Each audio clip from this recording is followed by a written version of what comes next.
Picture the moment we have been trained by a century of cinema to imagine. A great ship descends through the clouds. Lights pulse along its hull. Somewhere, a translator works furiously to decode a message of peace, or perhaps a message of war. Leaders gather around tables. Soldiers raise weapons. The world holds its breath, waiting for a conversation that will change everything. Now let me tell you why none of that would happen. Not because the aliens would be too kind for war, and not because they would be too wise for diplomacy. It is because the entire premise smuggles in an assumption so deeply human that we rarely notice we are making it. The assumption is that we would matter enough to be noticed at all. The truth, the cold and unyielding truth written into the laws of thermodynamics, is that an arrival would not be a meeting. It would be an event. A localized release of energy so catastrophic that the question of communication would never even arise, because there would be nothing left capable of asking it. To understand why, we have to leave behind the language of stories and step into the language of energy. Think of a small mound of dirt at the edge of a construction site. Inside that mound, an entire civilization of ants goes about its business. They have their tunnels, their chambers, their tiny disputes over territory. They have, in their own way, a complete world. Now imagine that a few hundred meters away, a company begins work on a new superhighway. The engineers do not know the ants exist. They have no instruments capable of detecting them, no interest in their tunnels, no concept of their disputes. When the bulldozers finally reach that patch of ground, the mound is leveled in seconds. Not from malice, not from war, simply because the project required those coordinates and the ants happened to be occupying them. This is not a metaphor for cruelty. It is a metaphor for scale. The builders of that highway are not enemies of the ants. They are not even aware that enemies could exist at that level. The ants are erased the way a rounding error disappears from a calculation, not because anyone decided they should disappear, but because they were never part of the equation in the first place. Now hold that image, and let us walk through three truths of physics that make this analogy not poetic exaggeration, but a fairly literal description of what an actual arrival would mean. The first truth concerns energy and the brutal arithmetic of crossing interstellar distances. We like to imagine alien ships gliding gracefully into orbit, perhaps humming with some exotic but gentle glow. But consider what it actually takes to move an object of significant mass across light years in a time short enough to matter and then to stop it. Acceleration to a meaningful fraction of the speed of light requires energy on a scale that dwarfs the total output of human civilization for its entire history. And deceleration requires shedding that same energy somewhere. Energy does not vanish, it transforms. A civilization capable of this kind of propulsion would not be drawing from chemical reactions the way our rockets do, burning fuel in a controlled explosion. They would be working with energy densities associated with stellar processes, perhaps tapping the gravitational binding energy of collapsing matter, perhaps manipulating the output of a star directly. When a craft operating at that level begins to decelerate within a solar system, the waste heat alone, the simple thermodynamic byproduct of slowing down, would be enough to raise the temperature of an entire planet's oceans to boiling. The atmosphere would not be stripped away through any deliberate weapon. It would simply be blown off by the shockwave of an engine doing what engines do, releasing the energy it no longer needs to carry. In other words, human civilization could be annihilated not by an attack, but by an exhaust plume. We would be vaporized the way a sheet of paper near a blast furnace catches fire, not because the furnace was aimed at the paper, but because the paper happened to be close enough to feel its breath. The second truth concerns information, and the deep mathematical reasons why communication across this gap would be effectively impossible.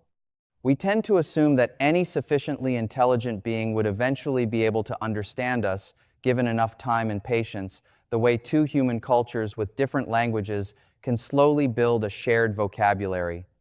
But language, logic, even mathematics as we understand it, are not universal constants floating freely in the cosmos. They are products of a particular kind of nervous system, shaped by a particular evolutionary history, on a particular kind of planet, under a particular set of physical constraints. An intelligence that arose around a star with a different spectrum, on a world with different gravity, perhaps not biological at all, but a vast distributed network of machines that think across timescales of centuries rather than seconds, would not simply speak a different language. It might not process information in anything resembling sequential symbols at all.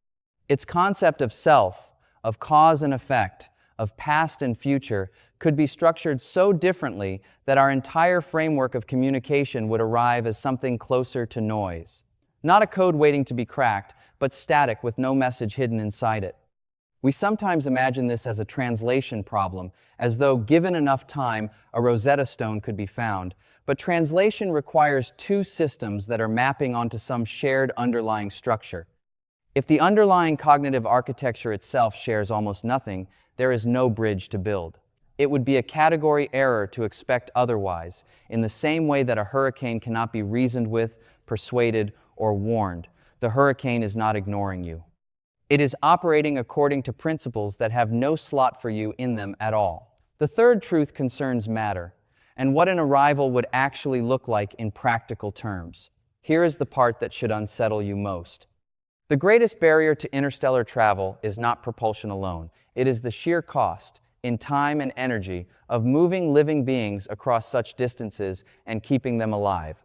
A civilization that has mastered the energy scales we just discussed would almost certainly recognize that sending biological crews is wildly inefficient.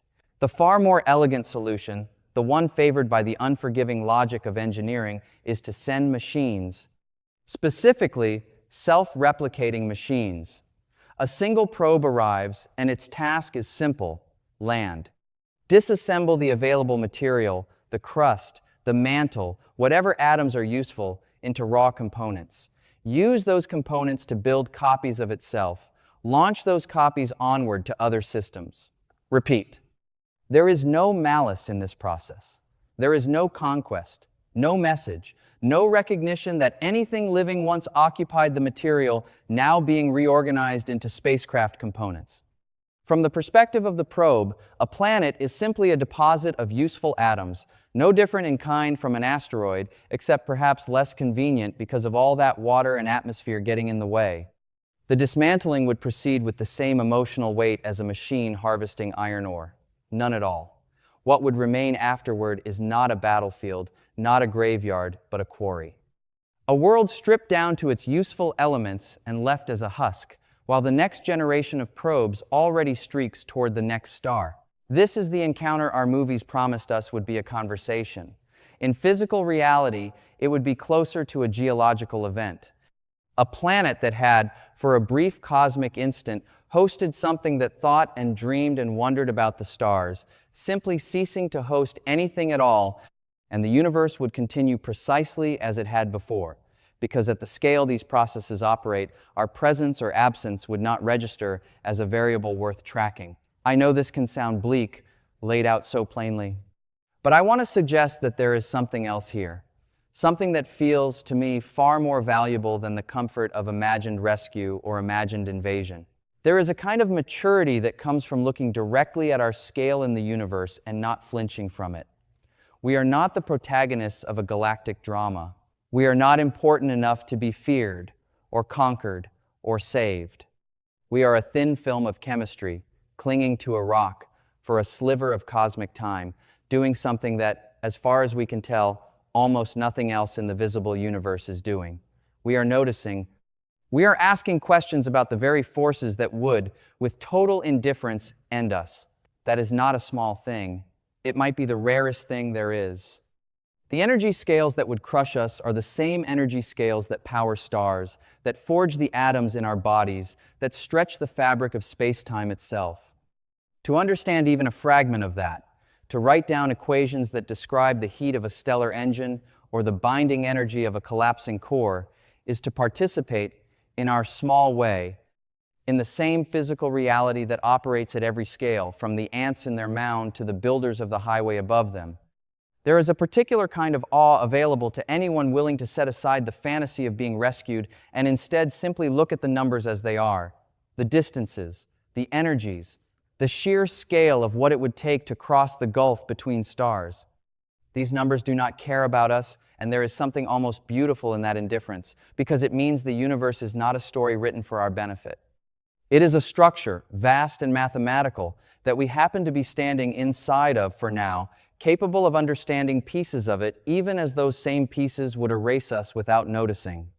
That, to me, is worth more than any fantasy of galactic council chambers or interstellar diplomacy. The real universe does not need to send ambassadors. It is already speaking in the language of energy and mass and time, and for a brief moment,